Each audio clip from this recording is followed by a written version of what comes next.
What is up, guys? It's the Sound Alchemist here once again with the rock slinging, slashing, mashing, bashing. Crush one.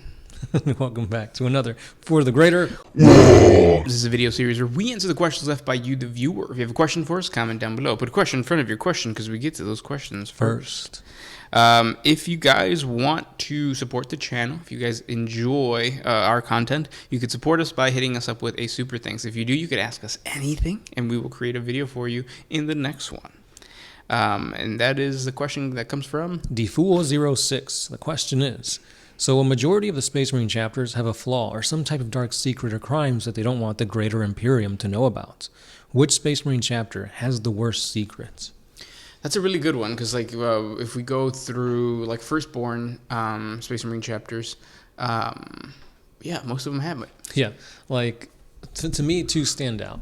One of them is a gene C deficiency, and that is with the Blood Angels. Yep. They have the Red Thirst. Mm-hmm. So the Red Thirst is basically them going crazy and just wanting to drink blood, eviscerating their enemy, and just tearing them apart limb from limb. This was so bad that Sanguinius at the time kept it hush-hush to the point of knowing that if this got out or if the Emperor knew about it, they could be the next 2nd or 11th Legion, purged, exterminatus, taken away from the histories of the Imperium. Exactly, yeah.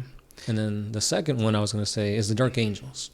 These guys have a secret that there is no traitors amongst their ranks, that there is no fallen Dark Angels, and they've gone so far to keep this a secret that they have literally infiltrated the palace of like where the Emperor is at, killed any like planetary defense forces, killed custodies so they could take back any fallen that were captured.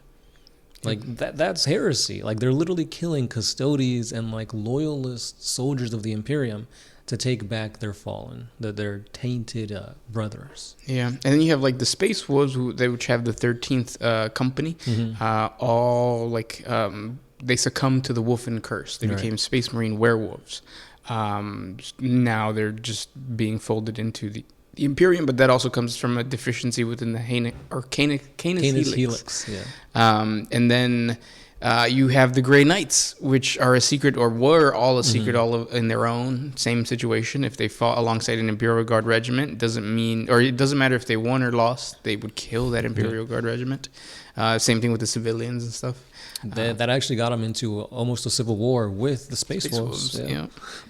And then you also have, the Raven Guard have that whole demon that they manifested because of Corax's what is it? It's like mutating thing. They did some weird demon blood sacrifice mutation things, and to basically make the blood angels, what are they called? Not Blood Raven. The Raven Guard better. And then that didn't work. So it goes on, and even if you get to successor chapters, you have I believe it's the Flesh Terrors that get visited by a demon of Khorne that manifests as Sanguinius and offers them a position of power within the ranks of the Order of the Light or something like that. And if they accept it, they become corrupted by Khorne himself. So it's like a trial that they have to go through, but it's chaos. So yeah, definitely. They're keeping it a secret. I don't know which one's the worst. Yeah. Honestly, I feel like it's the Dark Angels because they knowingly and willfully did that. It's not it's a gene C deficiency or we have to find a way for redemption. It's no, we're going to go in there and we're going to kill anybody and anything in our way to get back our fallen. And they literally strapped their Space Marines with plasma grenade vests. So if they got caught, they would detonate it and they would leave no trace behind. They were savages. Yeah, that's pretty brutal. Yeah. But good question. If you guys can come up with any other one, please let us know in the comment section below. This next question is by New File Man. Will there ever be an end? What crucial thing has to happen to completely end Warhammer 40K once and for all? Just the popularity of Space Marines will go down. Maybe if they have a competitor within the market. Now, lore-wise, you have a lot of end time scenarios. Yeah, You have the wolf end times with the space wolves. Yes. You have the Tyranids just completely eating everything. Yep. You have what's the little protocol thing that the Grey Knights have? Oh, the Terminus Decree? Where you kill all Space Marines? Yeah. Spoiler alert. Oh, that's my bad. It's been out for like a few months. They should know by now. Yeah. And then you have if Vulcan's little scavenger hunt gets solved. Yeah. Vulcan returns. Well, and that's the end times. End times, yeah. If the Emperor comes back. End times. Yeah. So all of those things are catalysts for an end time. Will they actually happen? Probably not. No, I don't see any of these actually coming to fruition because there's no way in hell GW would say, get rid of all the Space Marines. Yeah. There's no way that I feel that the Emperor and Terra dying would lead to the end of 40K. They'll still continue it. Yeah. Yeah, I don't see an end to this unless literally GW goes bankrupt. Which probably won't happen. Right. They're gaining in popularity. It's becoming more and more mainstream. Which is really good for everybody involved. It just means prices are going to go up. Yeah. Next question comes from J Texas Boys. The question is, would the Tau let the Men of Iron take refuge? Yeah, it's rumored that they actually have. They've worked with them before. They've helped them out, that kind of stuff. Yeah, they have a little like shed in the back. Mm-hmm. Next question. This one's by Michael Howell. Do you think that Magnus could have still been hooked up to the Golden Throne, even if he turned Chaos, just using him as like a battery? No. Yeah, he's too powerful at this point. There's no way to really restrain him without the Emperor literally being there. Mm-hmm. Yeah. Next question comes from Defu06. What would happen if there is an orc named Mike that does that make him would always be right? Mike makes right. Yeah. No, it means that we would wrestle. Mm-hmm. Next question. Jason the Critic. What do you think is the weakest playable army in 40K? Probably like Dark Eldar. Well, no, they have really good control, don't they? Yeah, they're fast, so they can take objectives and stuff like that. Yeah. AdMech is really good shooters. Chaos Demons. Yeah, Chaos Demons. Yeah. They don't have any shooting, right? You have to like put a lot of points invested into like range because a lot of their army is very much close combat melee. So demons. If you play demons though, like might as well play Age of Sigmar at that point. Yeah. If you play demons, might as well just get some Space Marines and play Chaos Space Marines. Yeah. Next question. This one is by I Can Probe You. How much of my sanity would I have to donate for Zeech to tell me where my missing cat is? All of it. Chaos doesn't stop taking. Mm-mm. Next one. This next one is by Bucking Hood. Why y'all guys sometimes dress like you got no heat, but then other times dress like you got all the heat? Which is it? Pick one. Well, it depends on how much YouTube revenue's coming in. Yeah. Sometimes the office can be air conditioned and or heated. Sometimes it can't. You guys can help us heat or cool down our office by supporting us with a super thanks. Good observation though. Yeah. Next question. This one's by Specknose. How many of y'all actually think that the Emperor is Malao? It can't just be me, right? It's just you. Yeah. So Malao is like this old discarded fifth Chaos God that was basically Chaos fighting against Chaos. And I think it's not a thing anymore because it was actually like copyright infringement or something like that. Yep. And so they completely removed everything and anything about Malao.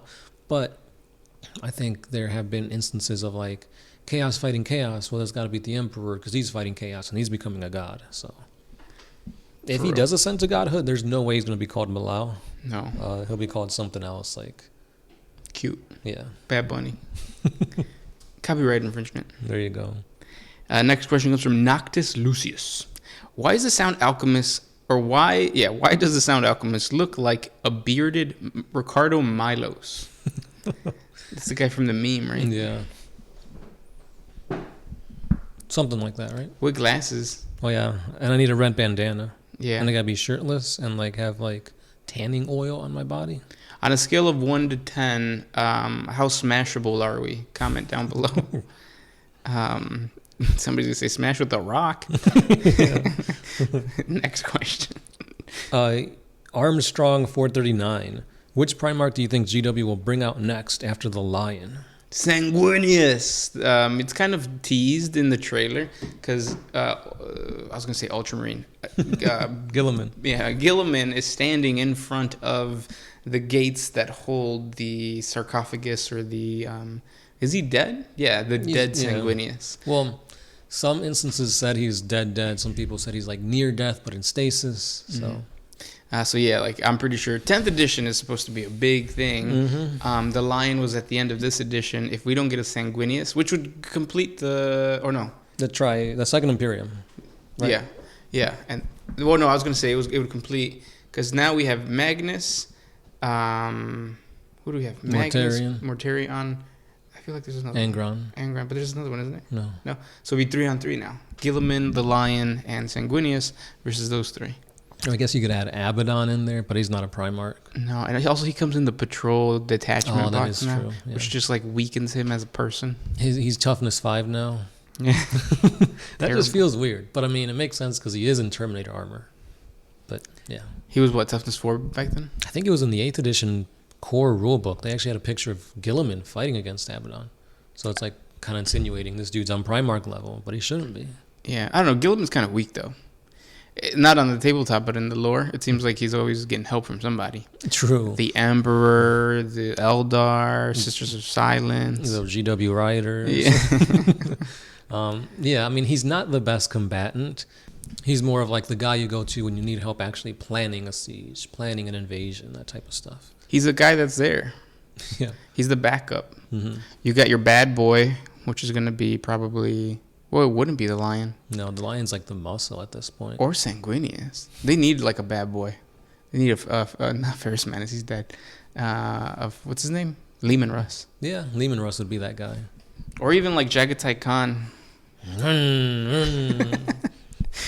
Next question. They just need to redo Fast and the Furious with the Primarchs. Yeah. It's all about the family. Yeah. Rogodorn is bald, right? Or no? No, he had like not a buzz cut, but he had like a flat top kind of thing going on. Next question comes from Travis Becker.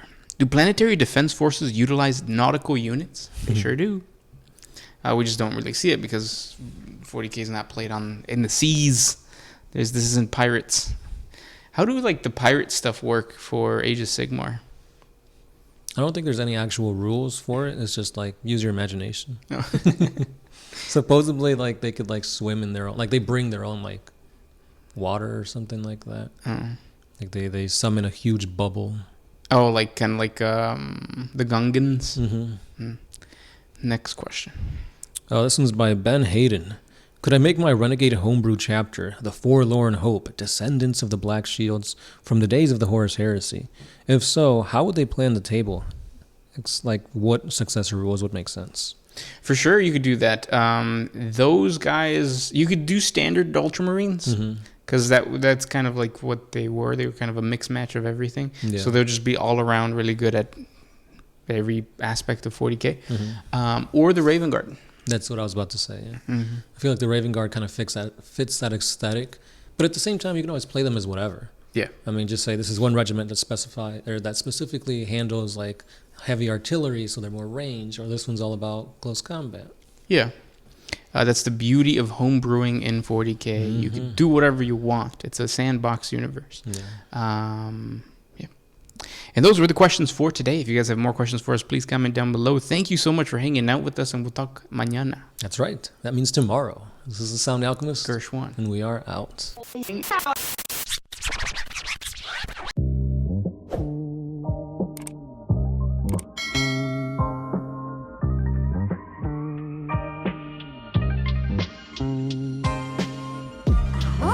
used to put my freedom first.